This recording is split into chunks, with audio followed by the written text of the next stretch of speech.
Oke, bismillahirrahmanirrahim. Assalamualaikum warahmatullahi wabarakatuh. Sebelumnya, perkenalkan, saya Zainab Aldisa Nurul Haq dengan NIM G00232207 dari kelas A SGD 5. Kali ini akan menyampaikan laporan praktikum anatomi dari blok 2.1, yaitu genito-uropoetika. Kali ini nanti kita akan membahas secara persistemnya. Nanti ada OGF atau organa genita feminina, terus ada yang OGM, organa genita maskulina, sama ada uropoetika yang berhubungan dengan kemih seperti organ-organ ren, ureter, uretra, dan juga ada vesika urinaria. Oke, lanjut. Pertama, bagaimana mekanisme ereksi dan ejakulasi. Jadi ini gambaran secara secara ininya kayak dari persarafannya. Jadi kan awalnya tuh dimulai dengan adanya rangsangan, bisa lewat pikiran dan dari stimulasi mekanoreseptor. Nah, nanti kalau misalnya itu rangsangannya tuh lewat pikiran, nanti itu akan merangsang pada bagian MPO atau medial preoptic area dan juga PVN atau paraventricular nucleus di hipotalamus dan hipokampus. Terus nanti setelah dari ada sexual trigger atau stimulasi tentang seksual khususnya tentang pikiran di bagian MPO dan PVN, itu tuh nanti bakal bikin naik dopamin dan neuron epinefrin yang nanti akan meningkatkan kontrol kardiovaskular kontrol kardiovaskular dan respirasi di medula oblongata. Nah, terus nanti menyebabkan naiknya tekanan darah, terus menyebabkan juga naiknya detak jantung dan juga detak dari respirasi. Nah, selanjutnya nanti habis itu akan mengaktifkan sistem saraf parasimpatis.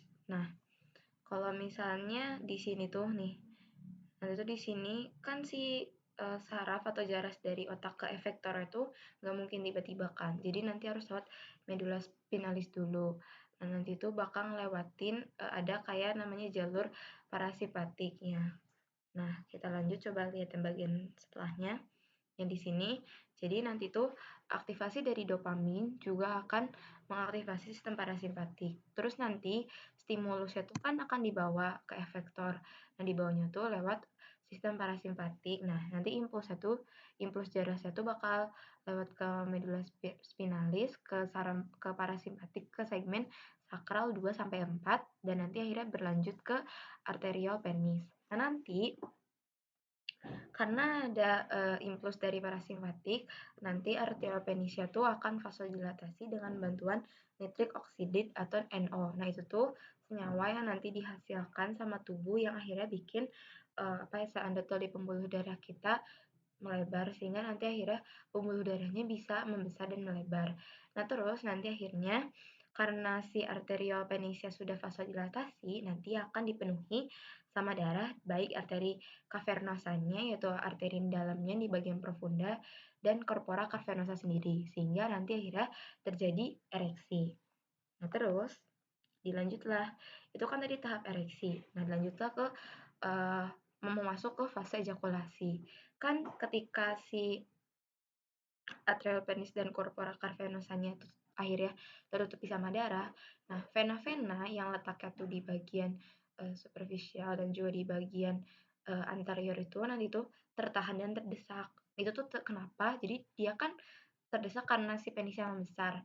Nah, nanti akhirnya kayak menahan gitu supaya tidak terjadi arus balik. Jadi darahnya tuh nggak balik lagi ke drainase vena yang nanti bakal justru menghambat ereksi. Jadi nanti darahnya tertutup di situ sehingga akhirnya penisnya tetap tegak.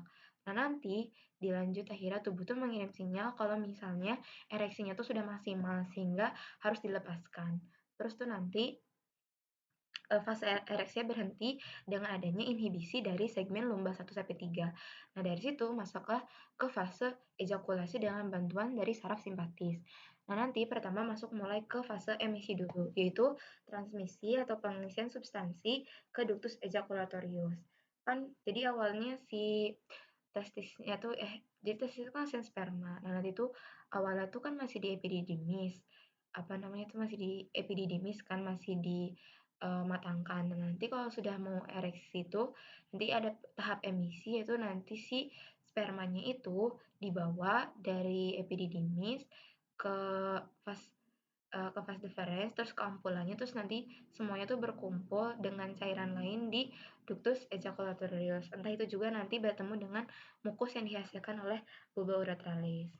Nah, terus nanti tuh setelah emisi nanti ada ekspulsi, itu substansinya dikeluarkan, yaitu bisa si sperma dan semennya lewat OUE atau ostium uretra externum dengan kontrol motorik. Jadi nanti tuh kayak ibarat ya si kayak dipijat gitu sehingga akhirnya berkeluarkannya secara apa namanya bertahap gitu. Nah, nanti ejakulasinya selesai dan nanti akhirnya kontrol kardiovaskular, ini harusnya kardiovaskular dan respirasinya kembali normal. Sehingga akhirnya tadi kan pernafasannya cepat kayak gitu kan. Sekarang akhirnya setelah selesai ejakulasi kembali normal. Nah, terus tuh nanti tuh ada apa namanya? Fase di mana kita tuh atau nanti laki-laki itu udah nggak bisa ejakulasi karena tadi ya sudah mencapai batas klimaks dari si itunya. Nah, lanjut, di sisi lain, ada juga stimulus selain dari pikiran, gitu di MPO dan PVN. Jadi, stimulus mekanoreseptor di glans penis, berarti lewat sentuhan di glans penis, itu tuh secara langsung akan mengaktifkan saraf parasimpatik ke kelenjar bulbourethralis, sehingga nanti dapat menghasilkan mukus sebagai pelumas, dan nanti akan bergabung di ductus ejaculatorius, dan nanti akan dikeluarkan secara bersamaan dengan OUE-nya. Bersama bersamaan lewat UUE. Nah, kita lanjut kelenjar apa aja sih yang berhubungan dengan dari kegiatan ereksi dan ejakulasi. Yang pertama sendiri ya pasti ada testis. Jadi kalau testis itu ditunjukkan sama nomor 9 nih ini nih. Nah, jadi testis sendiri itu jadi dia di dalamnya tuh ada tubulus contortus seminiferus. Nah, nanti dia tuh di dalamnya ada sel spermatogenik dan juga ada sel Sertoli. Nah, sedangkan di jaringan testisialnya ada sel Leydig. Nah, kalau misalnya sel spermatogenik sendiri itu nanti menghasilkan sperma. Terus kalau sel Sertolinya sendiri sebagai penyokong, terus untuk nutrisi dan juga untuk membuat sawar darah di dalam testisnya. Nah, terus di jaringan interstisialnya juga ada apa nama tadi sel Leydig yang fungsinya untuk menghasilkan hormon testosteron. Nah, dilanjut yang kedua itu ada epididymis. Yang ini. Ini kan testisnya. Nah, ini epididymis yang di atasnya. Nah, dia itu kayak koma gitu kan. Dia itu di dalamnya saluran berkelok dan berlipat yang melekat pada sebelah lateral dari margo posteriornya testis. Nah, fungsinya tuh untuk menyimpan spermatozoa, terus nanti menghubungkan testis dengan ductus deferens, sekaligus tempat untuk pematangan dan penyimpanan sperma. Nah, terus pada bagiannya tuh ada kaput, ada korpus dan juga ada cauda. Nah, terus di dalamnya tuh ada ductus aberrans, baik yang superior dan inferior. Nah, dia itu tuh saluran buntu. Nah, terus untuk fisator dari epididymis sendiri ada ligamentum epididymis superior dan ligamentum epididymis inferior. Nah, habis itu dilanjut ke ductus deferens. Jadi dia itu lanjutan dari epididymis. Fungsinya itu untuk menyalurkan sperma dari epididymis ke ductus ejaculatorius dan nanti ke uretra dari pars prostatica. Kalau misalnya ductus deferens itu yang ini. Ini sih nomor 12. Nih. Jadi dia naik kan kayak muter gitu. Muter ke belakang baru nanti ke sini lagi. Nah, terus selanjutnya ada ductus ejaculatorius. Jadi ductus ejaculatorius sendiri adalah penyatuan dari ductus deferens dan ductus vesicula seminalis. Nah, nanti itu dia fungsinya untuk mengeluarkan cairan ejakulasi. Jadi kan tadi tuh waktu ejakulasi itu ada emisi atau pengisian substansi. Nah, itu diisi itu substansinya di ductus ejaculatorius. Nah, nanti tuh dia tuh bakal fungsinya tuh mengeluarkan cairan ejakulasi atau cairan semen ke uretra pars prostatica. Terus Terus nanti itu dia bermuara ke ostium ductus ejaculatorius uretra pars prostatica. Selanjutnya tadi ada vesicula seminalis. Vesicula seminalis itu kalau di sini nomor 2. Ini. Dia tuh ada di bagian posterior dari vesika urinaria. Nah, terus dia tuh ada ductus deferens di sisi medialnya. Fungsinya buat menghasilkan sekret yang mengandung fruktosa dan prostaglandin. Fruktosa sendiri digunakan sebagai nutrisi untuk sperma dan prostaglandin digunakan untuk yang mendorong dan sebagai mobilitasnya yang mendukung mobilitas sperma ketika nanti untuk mencapai di tuba uterinanya ketika nanti sudah melakukan intercourse. Ketika nanti sudah dikeluarkan ketika intercourse. Nah, selanjutnya ada prostat. Jadi, kalau prostat sendiri itu dia nomor 3. Nih, yang ini. Dia itu letaknya di bawah vesika urinaria kalau pada laki-laki. Nah, iya, terus selanjutnya prostat itu dia itu di antara kolom vesika sama diafragma urogenital. Kayak lantainya bagian urogenital. Nah, terus itu difiksasi sama ligamentum puboprostaticum. Nah, terus dia tuh bermuara pada uretra pars prostatica. Nah, terus ada 4 zona dari prostat sendiri. Pertama itu ada transisional, tempat terjadinya BPH atau benign prostate hypersplasia. Terus ada periuretral, sentral, dan periferal. Nah, kalau zona periferal ini tempat paling sering tumbuhnya karsinoma atau kanker prostat. Nah, terus fungsi dari prostat sendiri untuk menghasilkan cairan yang mengandung asam sitrat dan fosfase asam. Nah, terus selanjutnya ada yang terakhir itu glandula bulbouretralis. Kalau glandula bulbouretralis itu biasa disebut koper, itu kalau di sini ya nomor 5. Nih, ini nggak kelihatan, kecil banget. Nah, terus itu tuh dia di dalam diafragma urogenital di bawah musculus sphincter uretra externum. Terus ductus yang itu nanti dia bermuara pada uretra pars spongiosa. Nah, terus dia kalau pada perempuan dia waktu embriologinya homolog dengan glandula vestibularis mayor. Nah, fungsinya buat menghasilkan cairan mukus sebagai pelumas untuk cairan sperma ketika nanti dikeluarkan setelah intercourse. Lanjut ke pembahasan selanjutnya tentang OGF, yaitu organa genital feminina, yaitu tentang fertilisasi. Jadi kan tadi tuh ketika misalnya laki-laki dan perempuan tuh sudah melakukan hubungan seksual atau intercourse, nanti tuh ada laki-laki itu akan mengeluarkan cairan semen atau sperma.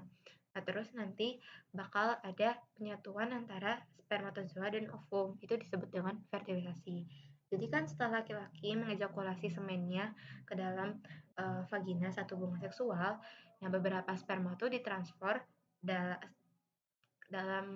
dalam vagina dalam 5 sampai 10 menit ke arah atas. Itu tuh dari vagina terus nanti naik ke uterus dan ke tuba fallopi sampai ke ampula tuba fallopi dekat ujung ovarium tubanya. Nah, ampula tuba fallopi itu tempat paling sering terjadinya fertilisasi. Nah, transport sperma itu sendiri dibantu sama kontraksi uterus dan tuba fallopi yang dirangsang oleh prostaglandin dari cairan semen laki-laki itu sendiri yang tadi kan jadi ngeluarin fruktosa dan prostaglandin. Nah, terus tadi selain ada prostaglandin dari cairan semen laki-laki, juga ada oksitosin yang dilepaskan dari kelenjar hipofisis posterior perempuan saat orgasme. Nah, habis itu dari hampir setengah miliar sperma yang dikeluarkan di dalam vagina, nanti itu beberapa ribunya itu berhasil mencapai ke ampula. Nah, terus coba lihat gambar yang ini. Nah, jadi kan ini misalnya nih, ini kan fertilisasi ya. Ini tuh nanti tuh di sini ampulanya. Nah, nanti tuh spermanya tuh dari sini berlomba-lomba dengan bantuan tadi ada prostaglandin, terus ada oksitosin, terus juga ada bantuan dari silia di tuba uterina sendiri. Nah, itu tuh nanti bakal mendukung si spermanya buat mencapai ke ovum. Nah, nanti segera setelah sperma dan ovumnya tuh nanti memasuki ampula. Nah, habis itu si apa namanya tuh kalau mau menembus ke sampai terjadinya fertilitas itu, si spermanya sendiri harus menembus zona pellucida dari apa namanya yang ada di ovum, sama harus apa ya, menembus dari lapisan luarnya ovum yaitu corona radiata, terus nanti baru bisa memasukkan DNA dari spermanya ke apa namanya ke DNA-nya yang ada di ovum. Jadi kan nanti sperma yang akan numbuh itu bakal menembus corona radiata. Nah, terus tuh nanti ada enzim-enzim terikat membran yang terdapat dalam plasma di kepala plasma. Nanti itu akan berikatan dengan apa namanya yang ada di reseptor ZP3 di zona pellucida. Nah, nanti antara si ini kan nih ZP3 reseptor sama reseptor apa namanya yang penerima ZP3-nya sendiri itu tuh nanti tuh bakal apa namanya tuh ada ikatan. Nanti akhirnya memicu reaksi akrosom, yaitu saat enzim hidrolitik pada akrosom dibebaskan dari zona pellucida. Terus nanti tuh enzim akrosomalnya sendiri bakal mencerna zona pellucida. Jadi di sini tuh nanti tuh bakal kecerna sama si ovum itu sendiri. Dan nanti akhirnya jadi kayak ada ruang gitu buat spermanya masuk ke dalam membran plasma ovum. Nah, nanti ketika si spermanya sampai ke ovum, nanti membran plasma kedua sel ini tuh bakal berfusi. Terus yang cuma masuk ke menembus membran itu cuman si kepala dari spermanya doang. Sama apa namanya ekornya tuh nggak ikut masuk. Nah, nanti kepala sperma yang berisi DNA akan memasuki ke sitoplasmanya ovum. Nanti spermanya akan merangsang pelepasan enzim yang tersimpan di granula kortikal di ovum yang nantinya akan mengaktifkan reseptor ZP3 dan mengeraskan kembali zona pellucida sehingga nanti menghambat terjadinya apa namanya polisperma atau kayak pembuahan oleh lebih dari satu sperma. Nanti akhirnya terbentuklah zigot dari hasil fertilisasi. Terus dilanjut dari fertilisasi sendiri bakal ada implantasi embrio atau yang biasa kita sebut dengan nidasi. Jadi kan fertilisasi itu terjadi di ampula tuba uterina kan di sini nih. Nah, nanti selanjutnya zigot itu akan mengalami pembelahan dalam perjalanan dari si ampula tuba uterinanya menuju uterus. Nah, nanti setelah terjadi fertilisasi terbentuk zigot dan nanti zigot itu akan membelah menjadi 2 sel pada hari kedua dan akan menjadi 4 sel pada hari ketiga. Nah, terus apa namanya pada hari keempat tuh terbentuk yang namanya tuh hari keempat atau hari ketiga bakal terbentuk sama yang namanya morula. Nah, itu langkah-langkah transport zigot sendiri itu nanti dari tuba Fallopi sampai ke kavum uteri kira-kira tuh butuh 3-5 hari. Nah, akibatnya ada aliran sekresi epitel dan silia, juga ada kontraksi dari ismus tuba Fallopi 3 hari setelah ovulasi. Nah, nanti waktu apa ya proses dari transport zigot sendiri progesteron tuh lagi tinggi-tingginya sehingga memberikan efek relaksasi tuba sehingga memudahkan ovum tuh buat berjalan ke uterus. Nah, nanti sambil jalan ke uterus itu kan sambil terus membelah ya. Sehingga nanti akhirnya jadi blastokista itu tuh sekitar 100 sel. Terus nanti kemudian diimplantasi. Jadi kan nanti si blastoskistanya akan berkembang di dalam kavum uteri selama 1-3 hari. Terus itu dapat makanan dari si susu uterus. Nah, nanti pada hari ke-5 sampai ke-7 dia tuh akan implantasi. Jadi nanti ada sel-sel trophoblast pada blastokista menghasilkan enzim protelitik untuk mencerna dan mengkikis si endometriumnya atau lapisan yang bagian sini nih. Yaitu endometrium itu sebenarnya nanti jadi tepat lurus ketika menstruasi. Tapi kalau misalnya sampai terjadi fertilisasi, endometrium itu akan tetap dipertahankan oleh progesteron dan estrogen sehingga nanti bisa tempat buat nidasi dan tempat untuk tumbuhnya bayi dan untuk memasang si plasenta. Terus itu nanti ada sel-sel syncytiotrophoblas yang menghasilkan HCG sehingga mempertahankan si corpus luteum hingga 13-17 minggu. Nah, nanti baru karena sudah mandiri, nanti corpus luteumnya akan mensekresikan progesteron yang terus mempertebal dinding rahim dan susu uterus. Nah, nanti corpus luteumnya akan mati, tapi bayinya bisa tetap hidup karena sudah akan membentuk plasenta. Nanti kebutuhan nutrisi janin selanjutnya akan dipenuhi oleh plasenta, kayak gitu. Sedangkan tadi kan si implantasi embrionya sudah selesai sejak awal. Nah, tadi itu dilanjut habis implantasi ke pembentukan plasenta. Nah, lanjut ke pembahasan selanjutnya yaitu tentang uropoetika. Jadi, alur perjalanan urin di traktus urinarius. Jadi kan awalnya urin sendiri kan dibentuk di ginjal. Nah, terus nanti sama ginjal sendiri bakal difiltrasi, direabsorpsi sampai akhirnya nanti dibentuk jadi urin yang nanti siap dikeluarkan dari ginjal itu nanti dikeluarkan ke pelvis renalis terus nanti ke ureter. Terus nanti dari ureter ini tuh sebuah saluran terus nanti dia ada 3 penyempitan. Di yang pertama tuh di uh, uretero-pelvic junction yaitu ketika si pertemuan antara ureter dengan si rennya. Nah, terus nanti tuh ada penyempitan yang kedua yaitu ketika menyilang di bifurcatio di arteri iliaca communis. Habis itu penyempitan selanjutnya ketika dari ureter sendiri ingin masuk ke bladder atau vesika urinaria. Nah, nanti masuk ke vesika urinaria dalam keadaan miring untuk mencegah reflux.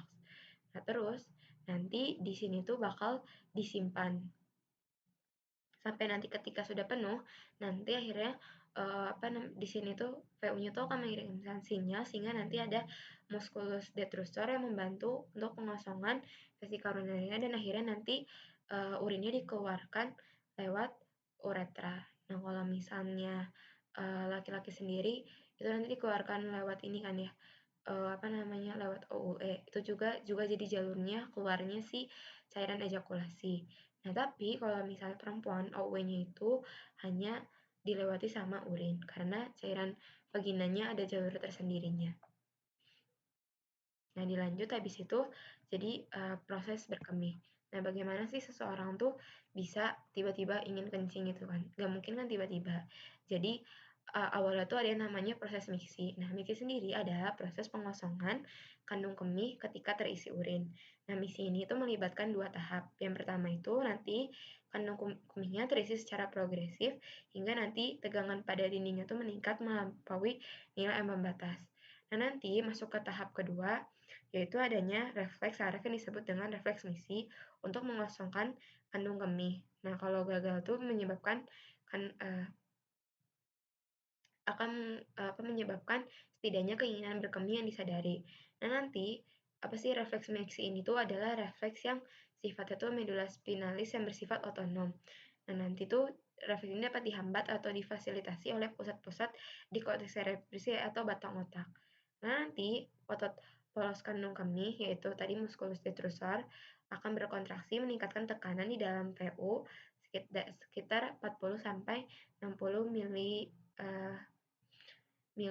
per Hg. Nah, terus nanti itu kontraksi otot detrusor itu merupakan tahap utama proses pengosongan kandung kemih melalui potensial aksi yang nanti itu bakal menyebar ke seluruh otot detrusor. Jadi kan otot detrusor sendiri itu jadi kayak otot-otot polos yang batasnya nggak jelas terus beranastomosis. Nah, nanti awalnya tuh ada potensial aksi dari kayak satu ototnya dari satu persarafan terus nanti karena tadi beranastomosis atau bercabang-cabang nanti akhirnya kayak menyebar ke seluruh otot detrusor sehingga menyebabkan seluruh kandung kemihnya tuh berkontraksi pada saat yang bersamaan sehingga tadi ingin kencing. Terus nanti si tonus normal dari otot detrusor itu bakal menekan si ureter sehingga nanti kayak di sini kan nanti ada ini kan ada ininya. Nah, itu mencegah terjadinya reflux. Jadi kayak sambil ditekan VU-nya untuk mempersiapkan kontraksi untuk berkemih, sambil juga ditekan di di bagian tonusnya tuh di bagian ureter sehingga mencegah terjadinya reflux urin. Nah, nanti jadi ketika sudah semakin ingin kencing tuh ada gelombang parasesik dari ureter, terus nanti tuh sebagian urin di VU tuh nanti didorong ke belakang ke arah ureter untuk refleks ureter yang menyebabkan adanya apa namanya eee, kontraksi sehingga nanti tuh bakal semakin ingin kencing. Terus nanti dilanjut aja, apa sih namanya, ada kontraksi, nyeri sehingga nanti tuh akhirnya, apa namanya, ada dorongan yang tadi pelan-pelan. Jadi sambil dibuka, jadi sambil relaksasi sphincter, OUE-nya sambil di apa sih, kontraksi dari detrusornya. Sehingga nanti pelan-pelan sedikit demi sedikit, kencingnya dikeluarkan. Nah, terus apa yang terjadi kalau misalnya pada, orang-orang dewasa yang sudah tua, terus kayak suka tiba-tiba ngumpul atau, misalnya kencing di tempat tanpa disadari. Nah, itu karena ibaratnya apa sih, si sphincter dari uretra, eksternumnya tuh udah kayak apa sih namanya, longgar dan udah kayak gak berfungsi secara maksimal. Jadi persarafan di sphincternya juga udah gak kuat menahan kencing. Terus tekanan dari si muskulus detrusor-nya juga kayak apa sih, persarafannya tuh udah gak jelas. Jadi kayak kontraksi itu suka tiba-tiba sehingga ada tiba-tiba kencing. Nah, kalau misalnya pada orang normal tuh ya udah kayak awalnya dari persarafan satu bagian muskus detrusor, terus karena tadi beranastomosis menyebar, terus akhirnya nanti mendorong ingin kencing dan nanti terjadi relaksasi dari sphincternya sehingga tadi membuka jalur kencingnya. Terus nanti selesai kencing si apa namanya, si ininya nanti akhirnya si vesika urinarianya ininya kontraksi tapi yang ininya, oh iya, ininya relaksasi tapi yang ininya kontraksi. Nah, nanti jadi selama kita agak kencing tuh, dalam keadaan tidak kencing tuh, si sphincter kita tuh dalam keadaan kontraksi untuk menahan, kayak gitu. Nah, itu mungkin saja pembahasan dari saya tentang OGM, OGF, dan tentang uropoetika. Semoga bermanfaat bagi teman-teman semua. Saya mohon maaf apabila ada kesalahan. Wassalamualaikum warahmatullahi wabarakatuh. Terima kasih.